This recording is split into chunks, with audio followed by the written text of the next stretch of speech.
Hi, Katzcradul here.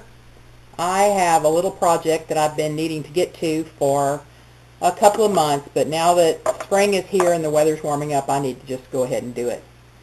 Last year, for Valentine's, PaladinPrepper bought me this aloe vera. I've been wanting one for a long time and just have not been able to find one. And he found it and brought it home, and it was beautiful. I kept it in the yard while the weather was good, but when the weather turned cool here, I had to bring it in. And it's been in my washroom, and it's not been terribly happy there, but it has survived. You notice that some of the little shoots here are pale green. It needs to get some sunshine. I've got this toilet paper tube on it because it kept falling over. One of the leaves, let me see if it's okay now. Yeah, this leaf right here was very weak and kept laying down, and I didn't want it to fall off and break off, so I put that toilet paper tube on it to hold it up. I can see that it would fall right over if I let it. There's a couple of things that need to be done. There's a couple of stems that look not so great, so I'm just going to cut those little dead ones off right here. There's one piece of dead, and I'll trim a few more of them up.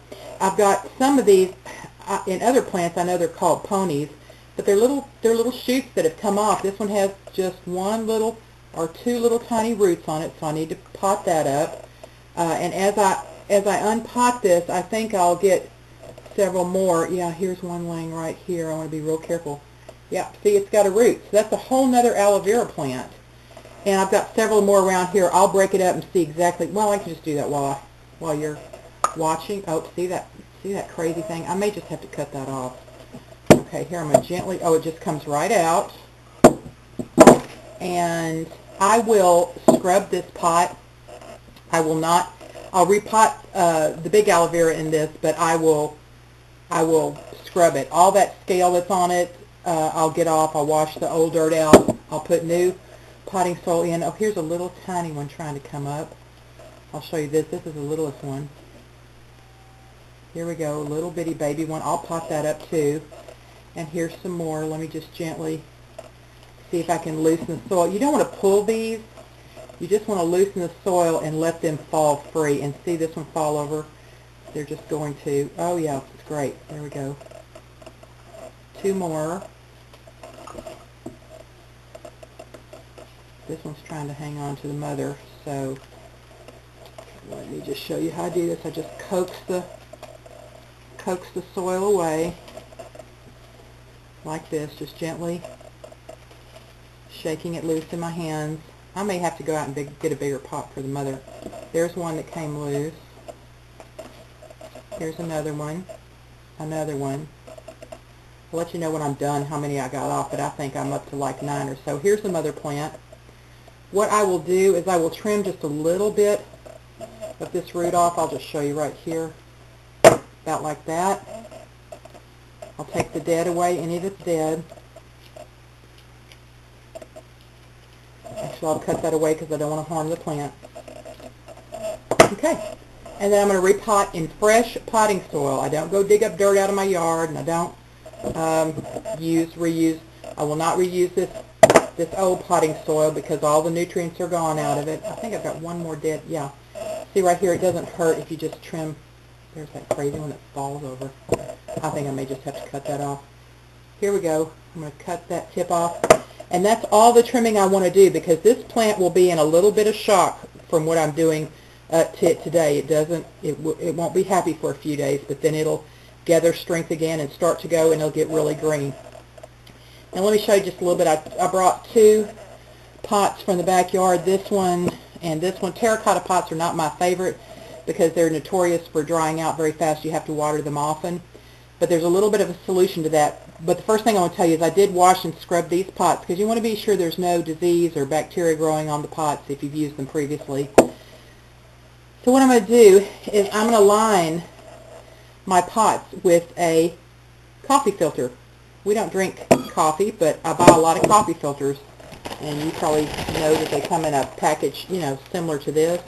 How many's in here? 200. I think I paid 50 cents for this. They're very inexpensive. But there's lots of things you can do with them. And the main reason I store them is because it's going to be the very first filter I use if I ever have to collect water and boil it to drink, this will be the way I filter it first, because this will get out all the big particles, leaves, sticks, whatever, and then I can just gather it out and dispose of it. It's very inexpensive, and I can buy a lot for $1. So I have a lot of these. But here I've lined this pot with it because it keeps the terracotta from drying out so quickly. Also at the bottom of these pots is a hole, and it keeps the soil from washing away. So this is a great way to take care of that. Just line your pots with a coffee filter, then put your soil in and put your plant in. The other thing I've done for some of these little teeny tiny babies, I've saved these. I don't know what these were. Maybe they had like frozen lemonade in it or something. I can't remember. But just to get them started, I'm going to put the potting soil in there and stick these plants in there and let them start to grow. And then I'll move them when I need to. I'm not going to just shock these plants by letting them have wintered over the last 4 months in the house and then moving them to outside. I'm going to pot them up, probably put them on a tray, set them in my garage, which gets filtered light, but certainly will allow them to acclimate to the warmer temperature outside. Then maybe a day after tomorrow, I'll set them out in partial sun for just a few hours, and then the next day a few more hours until they're really used to it, and then they're going to be good to go and be out in the yard and will enjoy the full sun. But I'll be careful with them, especially because when they're this pale, they're this blanched from having been inside all winter, they're very susceptible to being burned, not only by the sun but by the wind. So let me pop these up, and then I'll show you what it looks like. When I went out to the shop to get some fresh potting soil, I'll show you this because people always ask me. I get so many emails on how long does food last? How long does your long-term storage last? This is a can that I just emptied a couple of months ago, and you can't see this very well, and I can't tilt it because it's got soil on it, all in it, but it says red beans.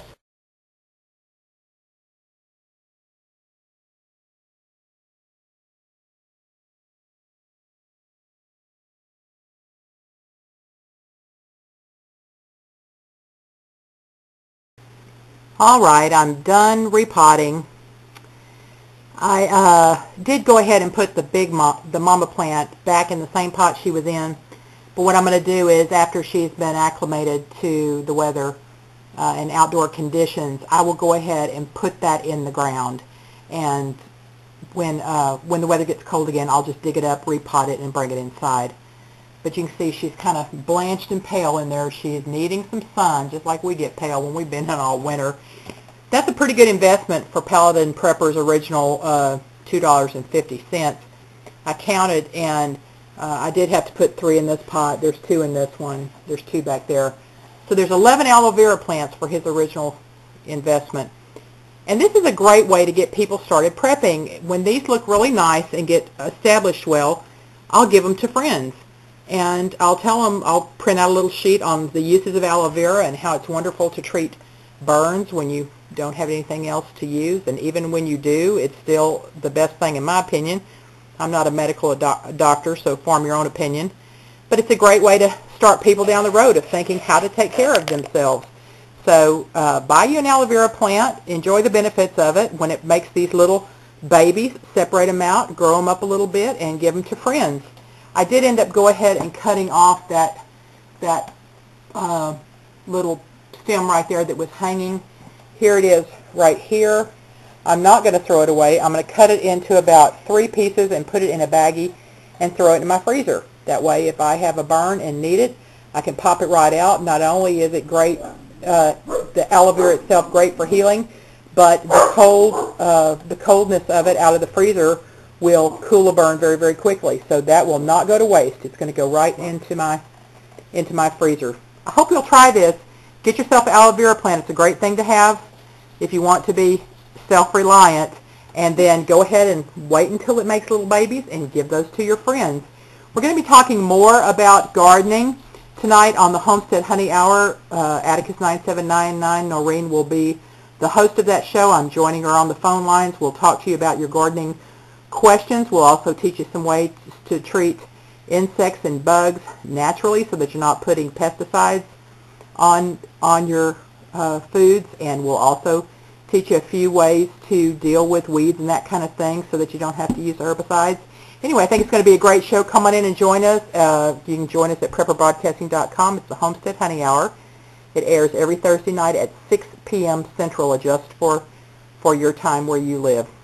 Anyway, hope this is a good idea for you and that you can use it. Cat's Cradle.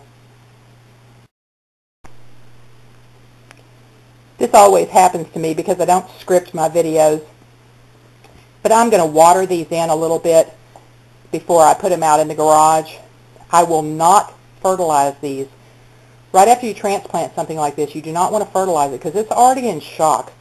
You've separated the soil away from its roots. You've put it into new soil. You're changing the temperature. So you don't want to shock it by fertilizing right now.